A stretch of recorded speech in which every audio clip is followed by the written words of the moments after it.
Manager of Market Analysis. Now, the housing market in the GTA has fared quite well despite stricter mortgage lending guidelines and an uptick in borrowing costs over the last couple of months. So against this backdrop, we're going to talk about what we've seen in the market over the past year or so and what we expect to see going forward through the end of 2014. And to facilitate this, I've broken down our discussion today to cover 4 key points. First off, we'll look at the fact that home ownership remains affordable in the Greater Toronto Area. Secondly, we'll look at how home sales have remained strong and will continue to grow through the end of 2014. Then we'll look at how market conditions have evolved, and we'll see how market conditions have remained quite tight still on the low-rise side of the market, but not so much when we look at the high-rise or condo apartment market segment. And finally, we'll finish off with a look at price growth, where we expect the average selling price to go in the Greater Toronto Area over the next year and a half or so. Now, I'd like to start the discussion today with the concept of affordability. Quite simply, if we think about the reason why we're still seeing a respectable number of sales through the Toronto MLS system, it's because a household earning the average income in the GTA can afford mortgage principal and interest, property tax, and utility payments associated with the purchase of an average price home. And that's how we calculate affordability at TREB. We look at mortgage principal and interest, property taxes and utilities, and think about what share of the average household income before taxes is going towards those major home ownership payments. And so we want to think about this share over time, and that helps us sort of determine whether we're in an affordable situation or an unaffordable situation. And certainly over the last decade or so, all else being equal, home ownership has been affordable. We've seen that share of income going towards those major home ownership payments ranging between, say, 30 and 35%. And that's in stark contrast to what we saw during the late 80s and early 1990s, when that payment was upwards of 50%. And that's why during that period of time, we saw a protracted downturn in average home prices, whereas over the last decade and a half, we haven't seen that. Even during the most recent recession, we did not see a calendar year decline in home prices, and that's because home ownership had remained affordable throughout that period of time. And it's also important to note that with that range between, say, 30 to 35%, that's still well below the recently federally mandated ceiling of 39%. And so it's important to note, though, the key driver of affordability, especially over the last couple of decades, has been borrowing costs. And so if we look at this chart here, this chart shows us the average monthly yield for the 5-year Government of Canada bond. And what we see is that's been trending downwards over the better part of the last couple of decades. Why is this important?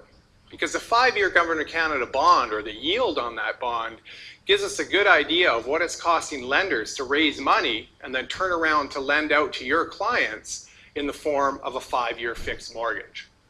Now, over the last couple of months, we've heard a lot about increasing borrowing costs in terms of mortgage rates. And so we want to think about, what's happened over the last couple of months to see this increase, and how will that impact affordability as we move forward. And so if we look at the highlighted portion of this chart, we can look at the next slide and sort of take a closer look at what's happened.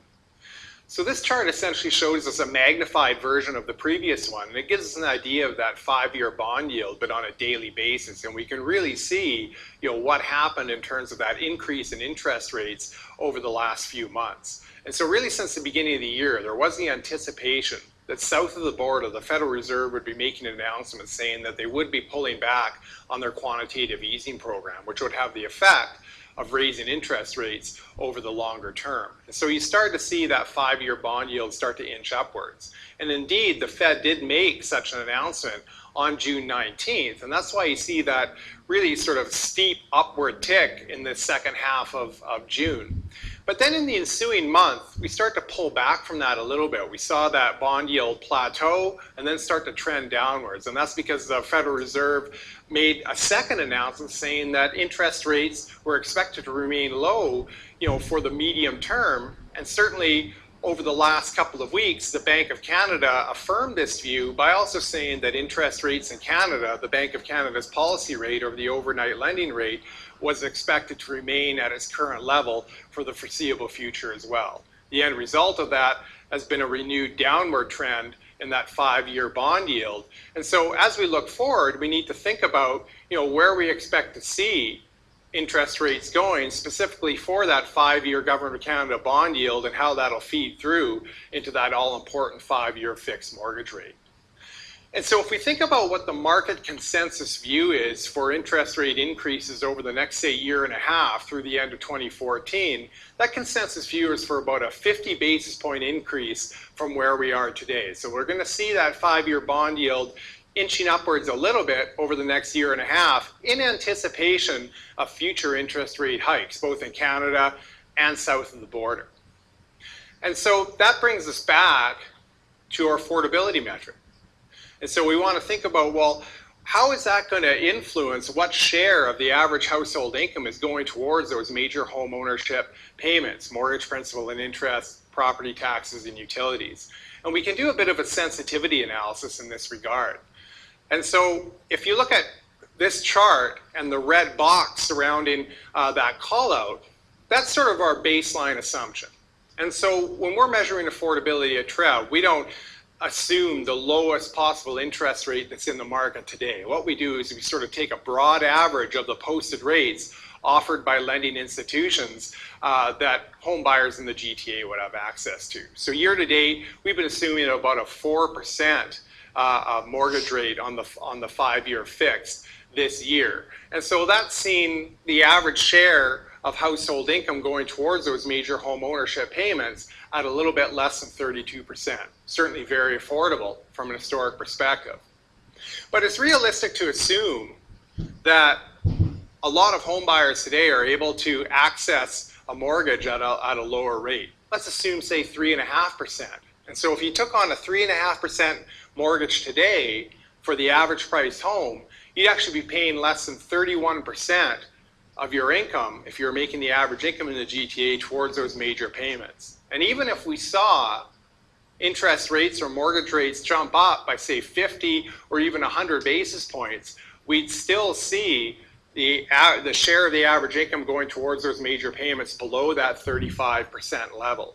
And so looking forward through the next year and a half or so, even if we do see some further hikes to that 5-year mortgage rate, we're still expecting the situation to remain quite affordable in the Greater Toronto Area, and that's why we're continuing to expect to see growth in home sales as well. Before we turn to our outlook for home sales and then price in the Greater Toronto Area, though, it's important to think about, well, what can that average price purchase today in the Greater Toronto Area when we're talking about different home types? So again, remember that our year-to-date average price as of mid-July 2013 was $522,000, give or take. So with this in mind, let's look at a map of the TREB market area to see where the average price for different home types has been at or below the average price for the GTA as a whole so far this year. This will show us where a household earning the average income could affordably purchase different home types throughout the region. So first off, let's look at detached homes. For starters, approximately 44% of detached homes have been sold at or below the average selling price of $522,000. We're mainly looking at the regions surrounding the City of Toronto, including Durham, Simcoe County, Orangeville, parts of York, Halton, and Peel, and there are a few districts within the 416 area code highlighted here as well. Now let's see how the map changes when we look at semi-detached homes. So 73% of semi-detached homes have been sold at or below the GTA average price. The geography of semi-detached sales is noticeably expanded compared to what we saw for detached. And so a household earning the average income could have affordably purchased a home in most of the 905 and 705 area code municipalities, and about half of the districts within the City of Toronto as well. And when we switch the map to look at the situation for townhomes, we find that about 86% of townhouse deals were done for at or below the overall average price. And these deals took place in most GTA municipalities, save for now just a handful of districts within the City of Toronto. And finally, of course, when we turn to condo apartments, we find that over 90% of deals were done at or below the overall GTA average price, and affordable options were available in almost all parts of the GTA where we have seen condo development over the past couple of decades. So the bottom line after looking at these maps is home buyers within the Greater Toronto Area benefit from a great diversity of home types available across the region, whether you're talking about low-rise housing or high-rise housing. And again, that's why we're seeing still a lot of interest, because you can get into many different types of homes within many different parts of the Greater Toronto Area from an affordable perspective if you're earning that average household income in the region today. And so let's think about where we expect sales to go this year and through the end of 2014. And certainly for 2013, we're expecting to see sales a little bit above 86,000, and this is an improvement over our previous forecast. We saw the acceleration of sales a little bit quicker than we would have anticipated at the beginning of this year, particularly in the second quarter of 2013. So we have upgraded that forecast for sales, and that's passed through both into 2013. We're now expecting sales to be a little bit above 2012 levels, and we'll see them inch upwards again as we move towards the end of 2014. Now, it's important to note that when you think about where we're expecting sales levels to be, they're going to be a little bit above 2012 and a little bit higher again in 2014, but we're still going to be seeing those sales levels below the broader sort of long-term trend that we estimate using historic sales per capita. Now, part of the reason for that is that we're still sort of balancing out above trend sales that we saw earlier on in the new millennium. But what this also means that as we look forward, we would expect to see actual sales start to move back up towards that green long-term trend line, say as we move into 2015, 2016, all else being equal. Now, one of the reasons why we're still seeing sales below that longer-term expected trend is that some households are still being impacted by the stricter lending guidelines that came into effect midway through 2012.